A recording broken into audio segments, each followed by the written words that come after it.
Who do we have on our show today, Jordan? Well, today we're talking about selling out of market. Our guest is actually coming to us from out of market. We're here located in Edmonton, and our guest is coming to us from Austin, Texas. Today on the show, we have Ellen Giddens, and she is the co-owner and vice president of sales at Giddens Homes, which is a very successful semi-custom home builder in the Austin, Texas area.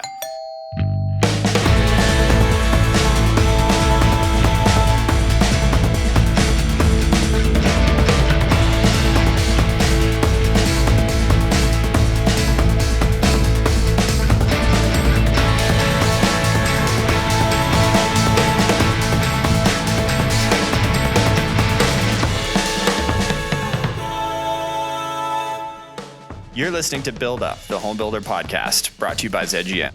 I'm Jordan. And I'm Selena. We're marketers and brand strategists. And we love applying our expertise to the home building industry. Join us as we uncover industry insights, chat with colleagues, and explore exciting ways to push the home building world forward.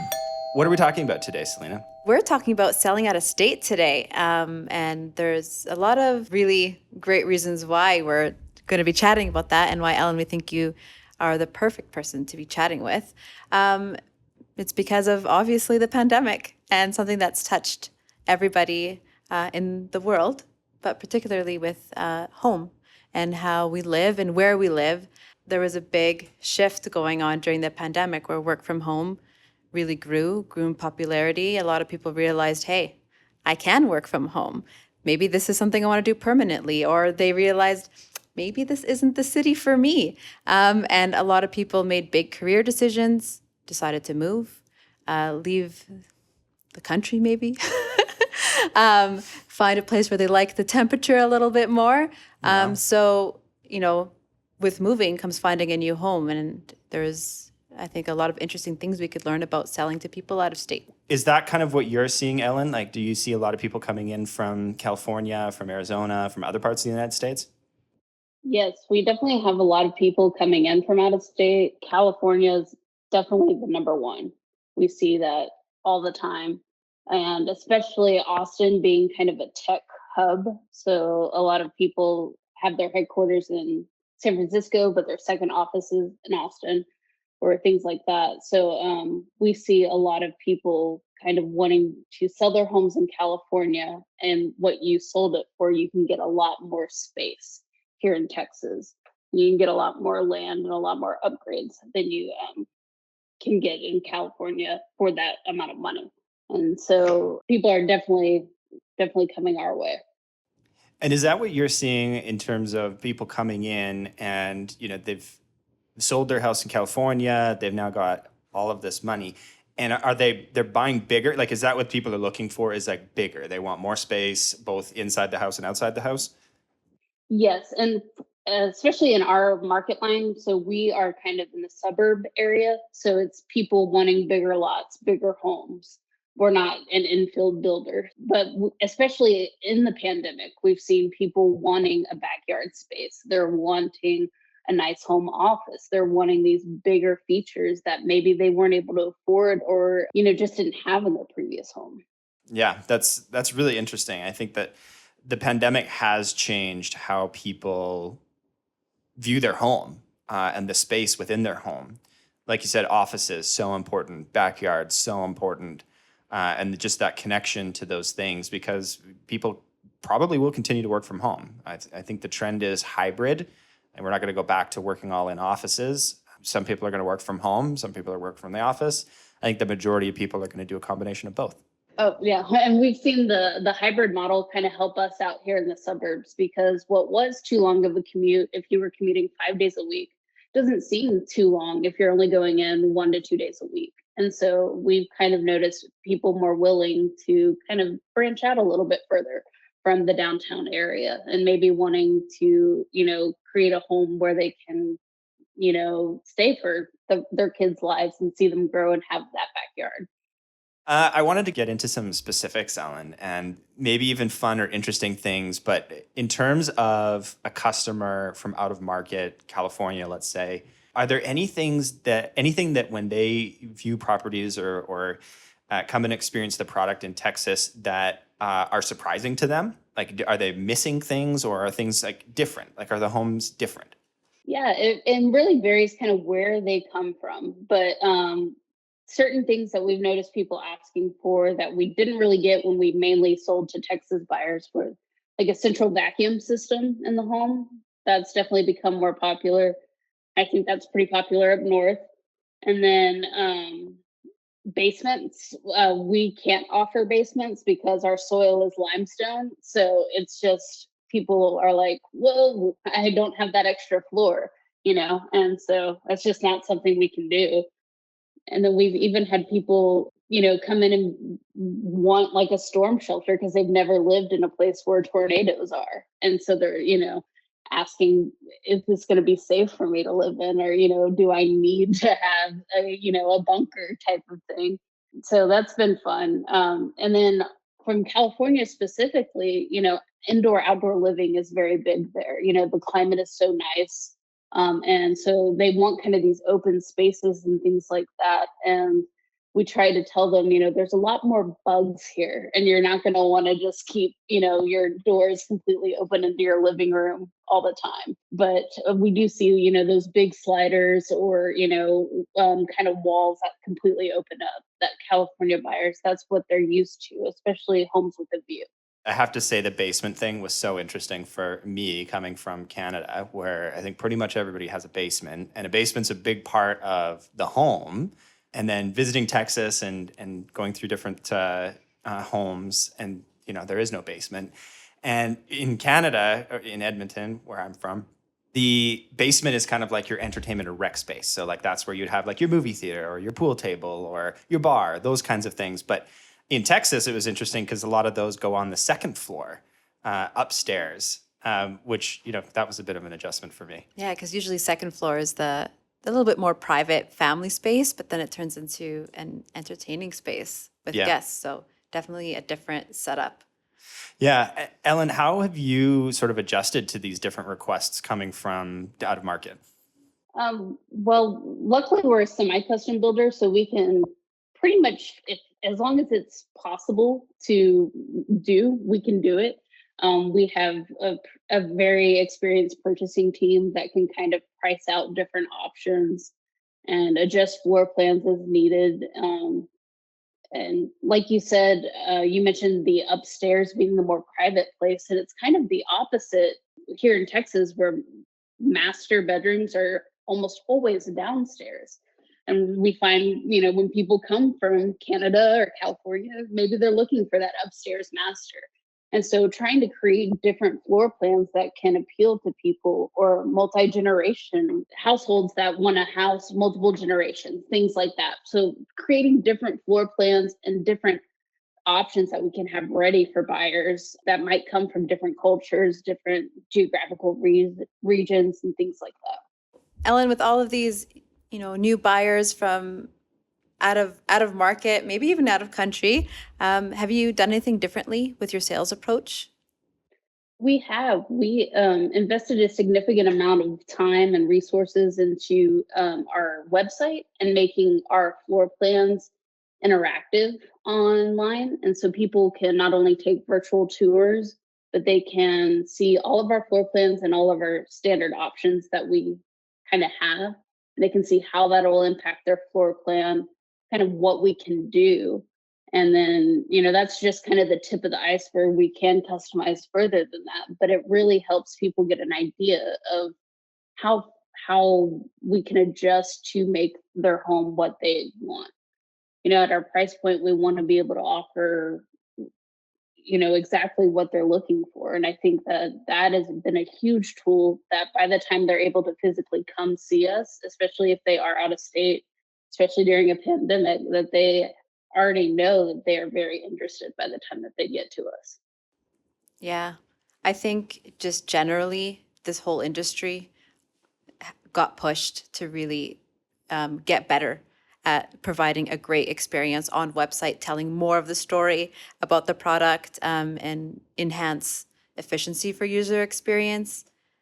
I always think it's interesting how the things that are a big investment into customer experience end up being just as helpful to you as the home builder as they are to your customer? Like, do you feel like that this has cut down on the time that you spend in some of those sales conversations or maybe eased some fears? Absolutely. Like, we were lucky that we made the investment in the interactive floor plans before the pandemic hit. So everything was all up and running. And then we did notice that, we closed down our model homes for months when the pandemic was at its peak.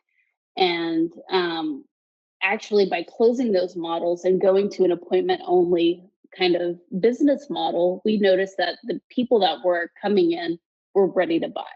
So it was actually a more effective use of our sales managers' time because they were able to, dedicate time, block out time from their calendars without having people walking in. And they were able to give that one on one attention that can really help facilitate those relationships and then those sales later on. Ellen, have you reopened your model homes? We have, and it kind of varies based on where we are, in the city right now. We kind of have a color system on where the COVID levels are.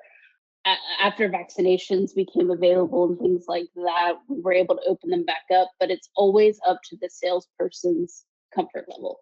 So if, for some reason they are immunocompromised or someone in their family is, or if they just don't feel comfortable in it, they are always have that autonomy to, make it appointment only or to, decline that entrance if they're not wearing a mask, things like that. That's something that I felt very strongly about, that, you should always, your workplace should feel safe. And, especially being in Texas, not everyone maybe has as strong of opinions that are, about vaccines or masks or things like that. And so just making sure that our team felt safe was the number one priority. That's fantastic. When it comes to, I guess, learning everything that you had, or everything that you've learned from, COVID and what model homes have meant and closing model homes and bringing people back and appointments only and everything online, do you think that will change your view of model homes in the future? Like model home is a big investment from a marketing point of view. Will you continue to open model homes at the same sort of rate, or do you see maybe that changing? I think we will still open model homes at the same rate. It is just such a valuable tool to show different things that we're able to do. There's nothing that can truly replace that walking through the home and really seeing what your life could be like in that home. And virtual tours are great. Virtual staging is incredible, where you can see how furniture would fit into a home. But, in our price point, we're often move up buyers or empty nesters that might not be as comfortable with the technology. And I think it is going to be very, very important for us to continue to have that physical space for our buyers to walk through. I agree. I love the retail experience. And if you're making an investment, buying a home, huge investment, you definitely want to see it and experience it before you give your hundreds of thousands of dollars away. Ellen, I have a question, more really interested in knowing, I guess, in if you had any out-of-market buyers interact with you in an unexpected way. Like maybe they were searching for homes and came across your Facebook page, and that's really how the discussion got started. Or maybe it was through referrals. Is there any new channel that was a little bit unexpected? Yes. Actually, during the pandemic, we sold our first home completely sight unseen. So they were an out of state buyer and they found us. They were from California. They found us online and they did everything through Zoom all the way up through their closing. They did all their walkthroughs virtually, their designs, selections, everything was virtual. So that was the first time and the only time we've ever done that. So that was the most unusual thing that we saw happen during the pandemic, especially because they're from California and they were in a full lockdown. So they could not travel to Texas at the time. So it was just basically, when we're moving, we will leave. But until then, we kind of have to do it virtually. And so that was someone making over a $500,000 investment sight unseen, which was unheard of before that. Zoom. Wow. What would we have done without Zoom over the Zoom last and like FaceTime. It's yeah. like now I Wow. think it's part of just what a customer would expect, even without, being in a lockdown or COVID. I think now maybe a sales team would need to be armed with the knowledge of using those technologies and being comfortable with FaceTiming with a potential customer to do, a quick check, like show me how that bathroom is, kind of conversation. So really interesting. Right. Well, I was just thinking about, we had a housing boom during the pandemic. If the pandemic would have happened in the 80s or the 90s, we would have had a complete crash because there would be no way to communicate or continue business the way that we did. And so I just feel so grateful that, we were expecting to lose several quarters of business and we're able to actually, have the biggest boom that we've had since our company opened. And that's just something that wouldn't happen in any other time. Do you see any of this changing how things move forward for you? Like, will this, like these changes that have come about because of COVID and through all of these out of state buyers, are these things that are actually going to change in the future how you approach sales? I think so because it's changed the way that we do our business operations. Instead of having people come in for in person meetings, we save a lot of time and energy by continuing to do our meetings on Zoom. Our guys don't have to come in from the field to give their construction updates, things like that. We're going completely paperless on the billing side so that, they don't have to come in to sign invoices, things like that. And from the sales perspective, just having this backbone of technology helps because we do have people coming from all over and winter storms happen. Things happen where you can't come in for a scheduled meeting. Or, if something happens and we need to get a hold of them and do a walkthrough next day notice, they don't have to book a flight. We can kind of hop on Zoom. We can do these things. And I think there's just a level of trust that comes with that, we're going to be transparent through it and we can show you what you need to see even at a distance. And I think that will stay forever. That's really impressive. And I think it's so like when it comes to buying a home, I don't think people, and especially a home product like yours, Ellen, that's semi custom, I don't think people realize how many meetings and appointments are actually involved, especially when it comes to, we decided to make that small change or maybe move this over here. Like, that there's meetings involved with that. And the ability for technology to now, you don't have to take the whole day off of work to come in for that meeting and drive and be there and everything else. Like you can go into a small room and just have a phone call or a Zoom call and just get that done without having to take a lot of your own time. That's a big deal, especially with what we know about millennial buyers and Gen Z and errand fatigue and having to do a million things. So just the ease of knocking off a couple things off your list without taking time off work or cutting into your dinner plans is a big deal. Absolutely. It's also a luxury experience. Like, since you are semi-custom and you probably have some, high roller buyers who want to do things the way that they want to do things, it's probably been a bit of a feather in your cap to be able to offer them that communication, how they want to be communicated with.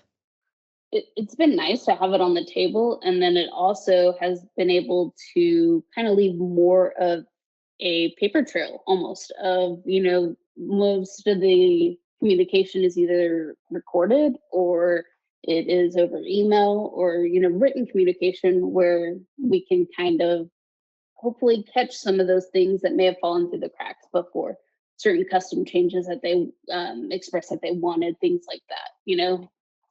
Yeah, absolutely.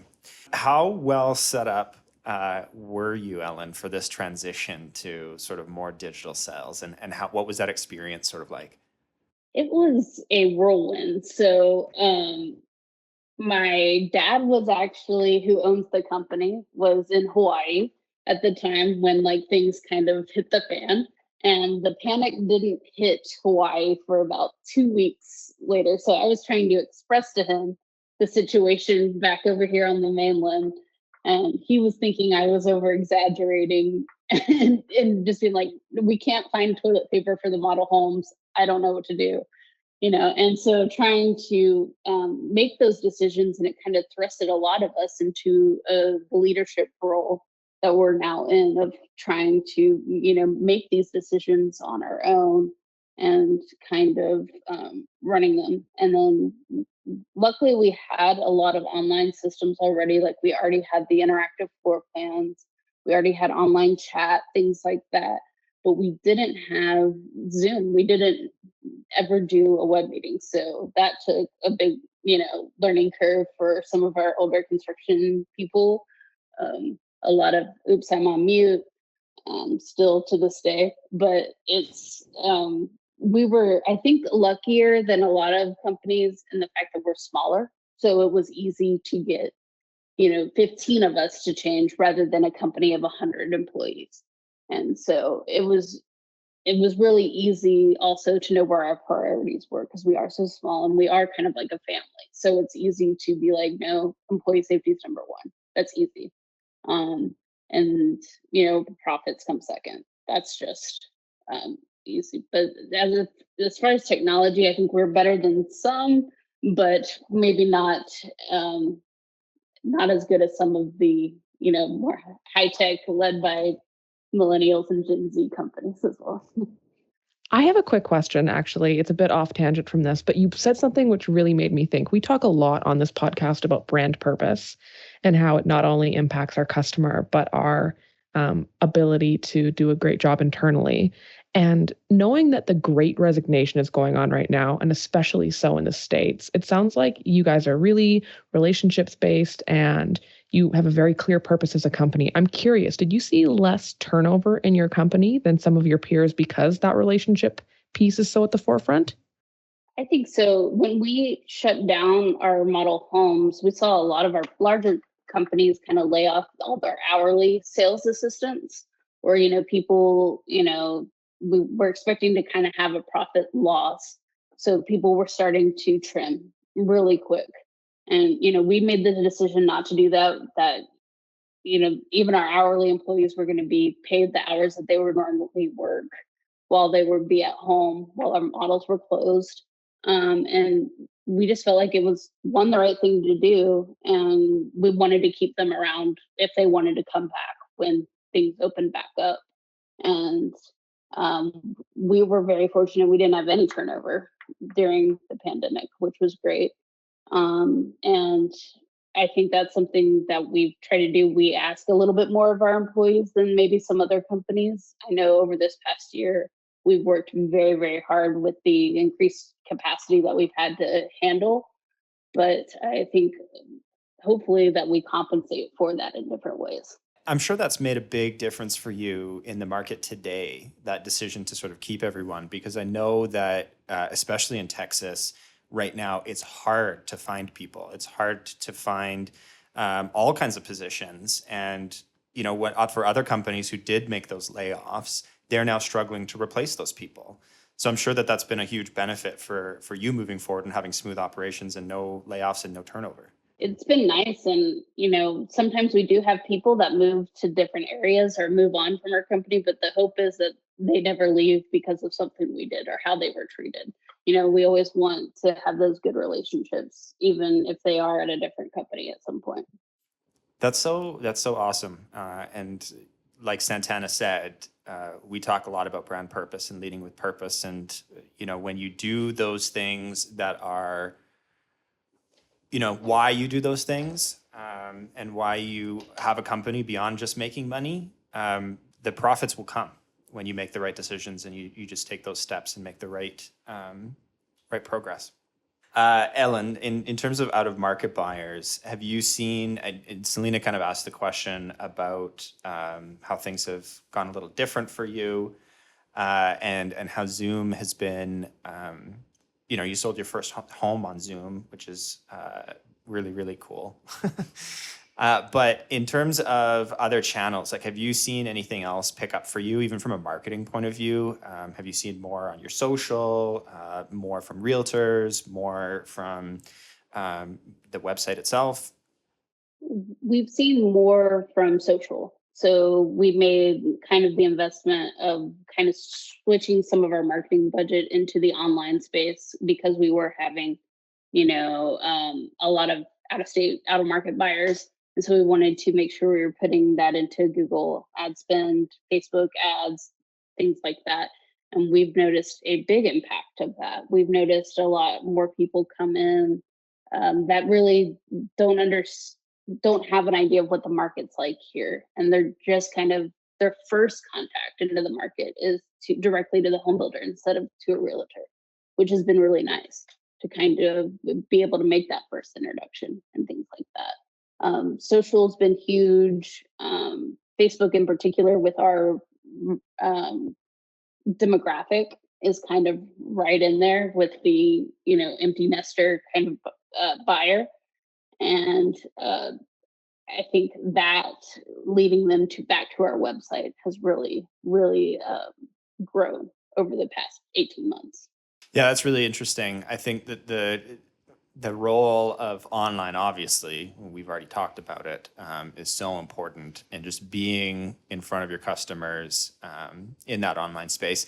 Facebook, probably fits perfectly for your customer. But I saw a stat yesterday, and it was like when Facebook first started, it was like 60% of the youth were on Facebook. And today it's like 20%. Like people in the 18 to 25 and even, slightly older than that demographic, like they just are not into Facebook at all.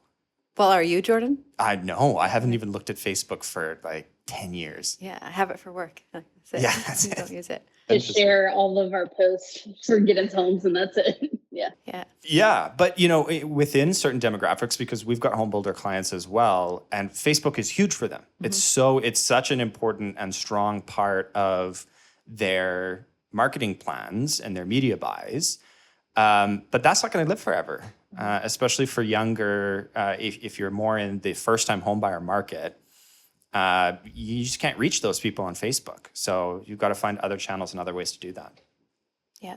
Ellen, I thought you said something that's really interesting about how reaching out-of-market buyers through social and almost kind of skipping the step of them going to a realtor, because to me, that feels like the natural step for somebody who's purchasing from out-of-market. The expert, the realtor, somebody to guide them through the process. But how great to become that expert for the potential home buyer, instead of getting that realtor in the middle. So that kind of leads perfectly into my next question of, do you see that your team is taking on more of an educational role with out-of-market buyers?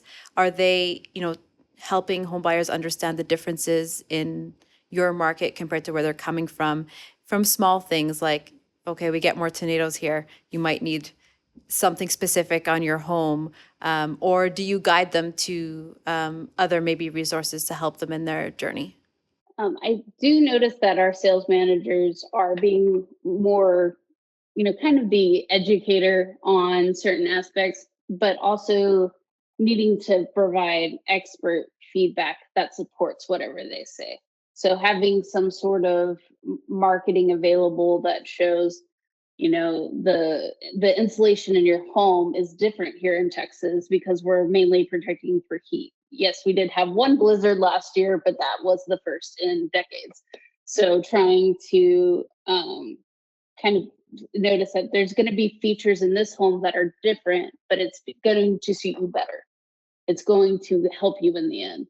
And so trying to not only make sure my sales staff is knowledgeable about that, but then we have experts that also agree with that, and that we're being able to show that proof, because there's people that are, like, no, I've always had this type of insulation. I really believe that this is best, or things like that. Just trying to reassure them of things that they might not be as comfortable with. And we build on big lots and we have septic tanks. And so a lot of people coming from cities and things like that have always been on a sewer system. That's a big fear of theirs because it's messy and they don't want to deal with that. And so making sure that our team is knowledgeable on how those systems function, making sure that they're aware that each site is engineered on their own, and that, it's day to day it will not impact you. That kind of helps kind of ease that fear into, okay, I'll be all right, you know. So it's definitely a big powerful tool to have a knowledgeable sales team. Yeah, I absolutely. And Selena and I talk about the role of the sales team. We talked about it in our first episode and how important they are to the process and to the brand. What kind of training does your sales team go through? What kind of how do you sort of give this information over to your sales managers? We're really lucky that we have all experienced salespeople. You know, I'm the least experienced person on the team, and you know, they have sold in different markets and different areas of the country, and they are used to the high end product and kind of that buyer. And so, not only do they have sales skills, but they're in the field a lot. So when they come on board, they train with our, you know, existing sales team to get to know how we do things. Every builder's a little bit different of how the process works and what we include, what we don't include. And then just providing them with kind of the nuts and bolts. Like, we're kind of an open book of how we do things, and we want you to be familiar with the process and how other departments work, and so you can kind of express that to the buyer. And then when we get new products, new technology, things like that, having that vendor come in and talk to our sales team, hop on a Zoom call, explain what makes this new feature so great, why are my buyers going to like that. I think that's really powerful to have that expert come in and share their knowledge of why they're selling that product, and why our sales team it should use that as, like, this is going to bring people in. This will be really cool. That's really amazing to actually have the vendors as well educate your sales team. That's got to provide them with such a higher level of understanding, which in turn provides the customer with so much more value, because now it's not just, yeah, this I think has something valuable to it, but it's like, I intimately know, like I know from not just reading a book or maybe getting a sales sheet or something, or even hearing it from their manager, but it's firsthand. I have information from the vendor as to why this is such a valuable addition to the home. Yeah, it just brings more confidence. For example, one of our line of dishwashers that we put in our homes is very quiet. And so having our appliance people come in, talk about it, and they showed our sales team, you know, when someone comes in, turn on the dishwasher. You'll be able to have a conversation over the kitchen counter. You won't be able to hear it. And people don't really think about that until they're in their home. You know, it's just a dishwasher. Why would you notice that? But with open floor plan concept, like, you don't want your TV noise to be competing with clanking dishes. And so something that simple, having that knowledge of, hey, this is very low decibel dishwasher. Let's show you the difference. And then I think that is a great tool. I really love how you're kind of speaking to educating the home buyer and your sales team, giving them that extra layer of knowledge through more expert, documentation or some sort of educational resource. One thing that sticks out of my mind, and you mentioned it, is that if somebody is coming from California maybe and they want that open outdoor, indoor, open concept living environment, and the bug situation in Texas is different. I watch Fixer Upper, and one of the things they always include, not always, but usually, is a screened-in patio. Now it makes sense why you need a screened-in patio. So yeah, I think it's such a, like, how would you know that coming from out of state, or if you didn't watch HGTV as much as me? But that's a really, I think, a great thing to do, and something that maybe we had the luxury of not really needing to communicate with consumers because most of them were local. These things that, let's obviously you need a screened-in patio, things like that, but making sure our teams are really thinking a little bit deeper and how they could be helpful to buyers. It's fantastic, I think. Yeah, and having the things, because now we're seeing people that aren't just like, I've decided I'm moving to Austin I'm looking at the builders in Austin. I'm deciding between, Austin, Denver, and Portland. And I'm trying to see, what has the best that I can get. And so you're trying to explain what makes not only Giddens Homes different, but what makes living in Texas different, what makes living in our market exciting and nice. And so I think that's something that's really changed with the digital age is people are trying to find their dream home, and then they will decide whatever city that's in secondary. You are not a sales person for a home builder. You are a state ambassador now. It's a big deal. A lifestyle consultant. When Jordan and I went down to Texas to view homes and look at things and all that good stuff, every time we left a show home, or model home as y'all call them, I remarked every single time, I think, that Southern hospitality is real. It is real. Like, you genuinely get a feeling when you go down to Texas that you will know your neighbors, that you will have those like by the mailbox conversations. And for me, as like a young millennial woman with cats, that's not so important to me. But if I had, my mom living at home, or I had young kids and I knew that I had neighbors who I could count on to be good neighbors in the very traditional sense, that would be a selling point to me. So, your sales team having those friendly conversations and showing them what the good folks of Austin are like, that does matter. Yeah, I think it's different in the South. When I lived up north, I would be like, it's just everyone in a bad mood here. Cause like where I'm from, you say hi to strangers on the street just because you're walking by. You're just like, hi. And then, when I was first in a big city, I was like, oh, wow, this is different. And so I think, you got to be honest with people coming in. You don't want to bamboozle anyone into getting into the sales process. And, if this isn't what you're looking for, we're not a good fit, So it's just trying to kind of be open and honest and help them along. Because I really believe in the product that we build. And I feel like if it's a good fit, I like our chances against any other builder. But if it's not, I want you to be happy on whatever home you end up deciding. That's such a great sentiment. I wish more people thought that way. Me too. I think it's important for home builders to keep in mind flexibility when they're dealing with out of state buyers or out of market buyers. Travel's hectic. Our lives in general are hectic, but when you add on a lot of logistics to that, having patience and kind of just that grace to allow for things are going to go wrong. Things are going to snag in the process. And I think the nicer that we can be and the more understanding we can be, we'll get that in return. And so these buyers are needing dates further out because they're having to plan a lot of logistics for that. And so I think that has helped us kind of fine tune our build process and our delivery process. And so we can, better meet those expectations. And I think that's really important for builders that are dealing with out of market buyers is to kind of adjust their expectations as well, because it's not as easy as just running across town to a meeting or, changing things. It's a lot of dominoes that had to go into effect to make this move happen. So I think that's just something that builders need to keep in mind.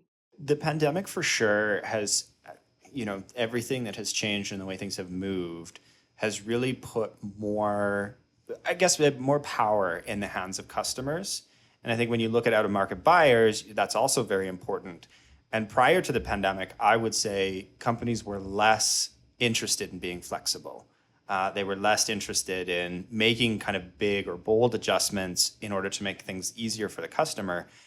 But today, and I think, Ellen, everything that you're talking about and everything that your company has done, you're on the right foot. Like, you've made that step to make sure you put the customer first. And being customer focused, I think, is so important today and will build for success for the company into the future for sure. Yeah. In Austin, we saw a huge housing boom. And so I think some builders, as we were able to sell everything that we had, we were getting multiple offers immediately. And so I think it was important for us to stay, true to our values and still put that customer first, even though we had the upper hand, and you kind of can see yourself losing that patience, and a lot of other builders did lose their patience or would cancel contracts if things didn't go right. But trying to be like, home building is cyclical. We are going to have a slowdown, whether it's because right now we're out of lots or because the market will just cool off. And so, as we saw some people kind of do things that they could get away with because, we needed lumber or we needed something along the lines. I think that those actions are going to be remembered when they need us or, when we need the home buyers. And so I think kind of the way you behave when things are really good are going to kind of come and help us when things do slow down. Say it louder for the people in the back. Absolutely. Well, thank you so much for taking the time to chat with us today, Ellen. The question that we always ask at the end of every episode is, what is the one big takeaway that any listener should get out of this episode? And I would like to go first because I have very strong feelings about this episode and about your appearance on it. My big takeaway from this conversation is that, and you did such a good job demonstrating this in your practices, Ellen, is that digitization is not dehumanization. So that relationship building, that human connection, that's so important for these big purchases and like intimate purchases. We're living in the things you're selling us.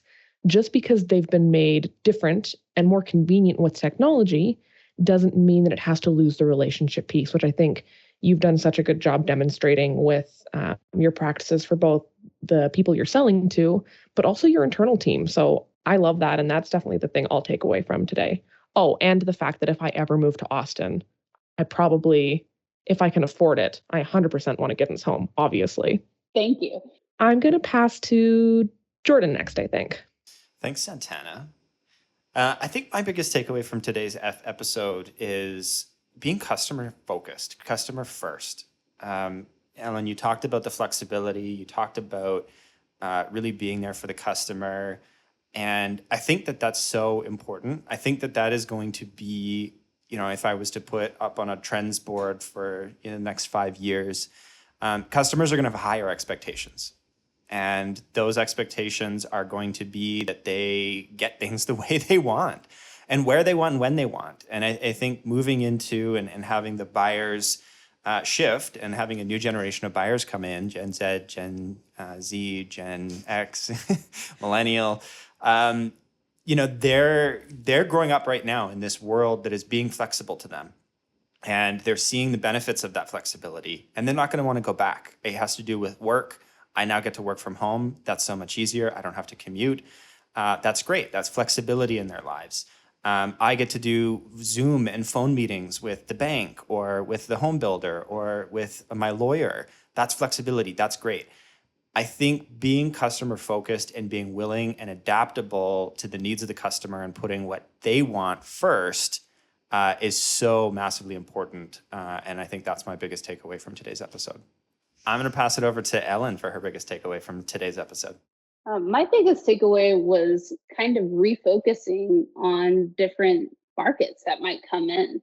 I think we have them come to us, but in actually putting in the effort of thinking about out of market buyers and really trying to, incorporate that into our sales plan and into our business plan, which is something that I honestly was kind of secondary in my mind until you guys approached me for this podcast of, really thinking about what do we do that helps them?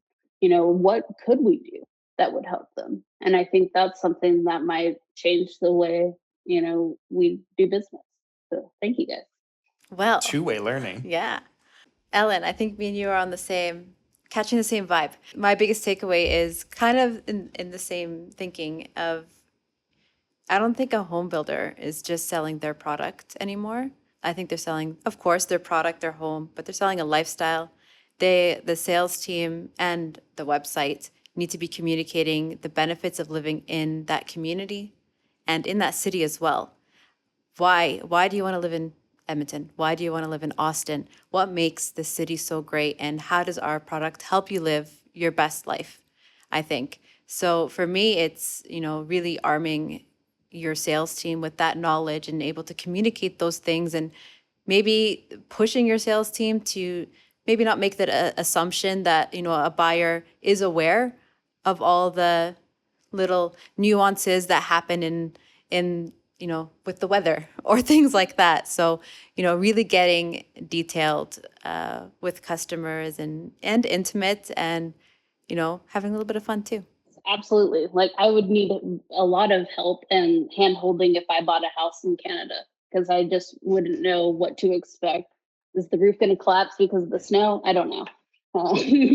Fair question. That is It's a fair lot question. of snow. And also, what do I do with a basement? What is a basement?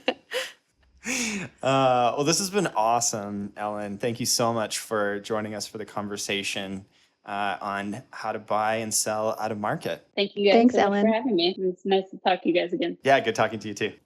Selena, who do we have coming up on our next episode? Well, for our next episode, we have a guest joining us to talk to us about the digital future of home buying and buying a home online. How cool is that? That sounds very exciting. I'm looking forward to it. Me too.